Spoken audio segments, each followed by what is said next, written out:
मैं डॉक्टर शालिनी मूलचंदानी, सह आचार्य एवं विभागाध्यक्ष, हिंदी विभाग, राजकीय डूंगर महाविद्यालय बीकानेर।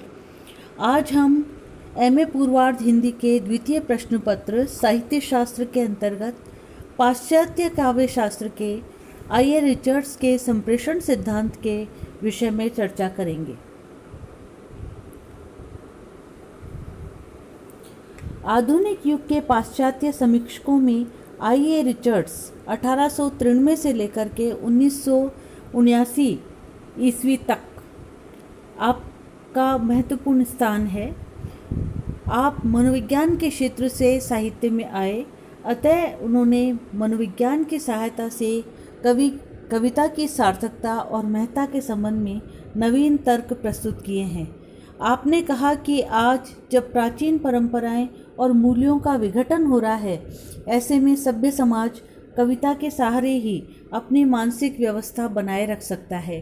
रिचर्ड्स ने मनोवैज्ञानिक एवं वैज्ञानिक दृष्टि अपनाते हुए भाषा पर सर्वाधिक गहनता के साथ विचार किया, साथ ही संवेदनों के संतुलन पर बल देते हुए एक नई समीक्षा पद्धति विकसित की। द फाउंडेशन ऑफ एस्थेटिक्स नामक ग्रंथ 1922 में कहा गया कि सौंदर्य की स्थिति किसी वस्तु में नहीं, बल्कि दर्शक के मन पर पड़ने वाले उसके प्रभाव में होती है। अर्थात वे काव्य का सौंदर्य काव्य में देखने के बदले उससे उत्पन्न होने वाले भाव में देखने का प्रस्ताव करते हैं। द मीनिंग ऑफ मीनिंग नामक दूसरी कृति जो 1923 में प्रकाशित हुई, इसमें अर्थ संबंधी प्राचीन मतों का खंडन था, किंतु आलोचक के रूप में उनकी ख्याति दो ही ग्रंथों, the principles of literary criticism तथा प्रैक्टिकल क्रिटिसिज्म के रूप में प्रतिष्ठित हुआ। सांस्कृतिक, वैचारिक तथा शैक्षिक उद्देश्यों की सिद्धि के लिए प्रैक्टिकल क्रिटिसिज्म की रचना हुई। रिचर्ड्स ने मनोविज्ञान से संबंधित दो सिद्धांत दिए हैं, पहला मूल्य सिद्धांत और दूसरा संप्रेषण का सिद्धांत। संप्रेषण का सिद्धांत रिचर्ड्स की आलोचना पद्धति का दूसरा आधार स्तंभ संप्रेषण सिद्धांत है, जो कविता पाठक या श्रोता के मन को जितना अधिक प्रभावित कर पाएगी, उसमें संप्रेषणीयता उतनी ही अधिक होगी, वह उतनी ही श्रेष्ठ मानी जाएगी।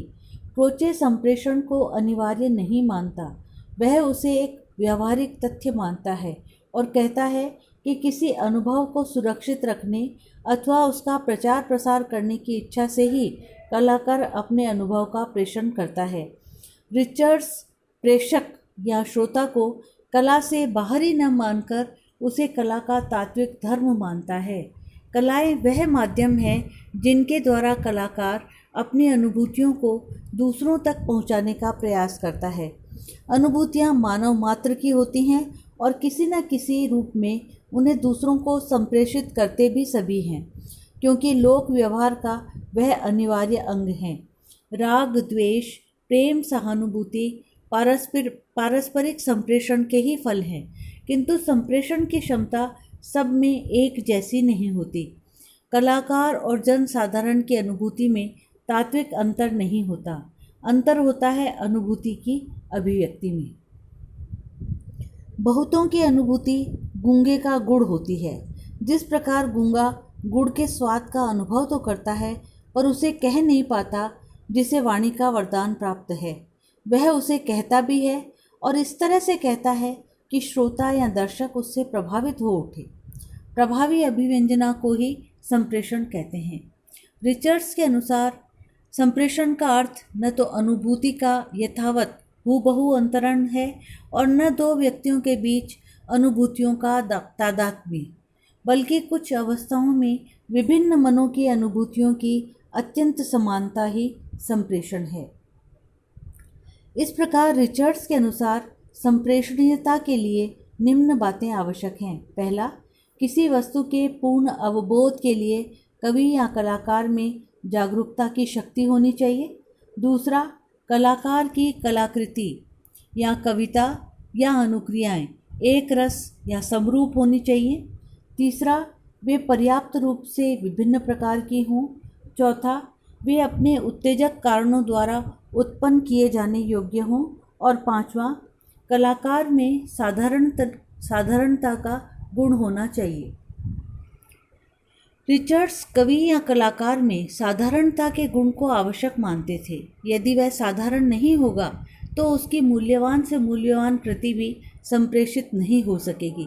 संप्रेषण में भाषा का विशेष महत्व है। रिचर्ड्स कहते हैं, कविता के संप्रेषण का माध्यम भाषा है। भाषा के दो भेद होते हैं, तथ्यात्मक और रागात्मक।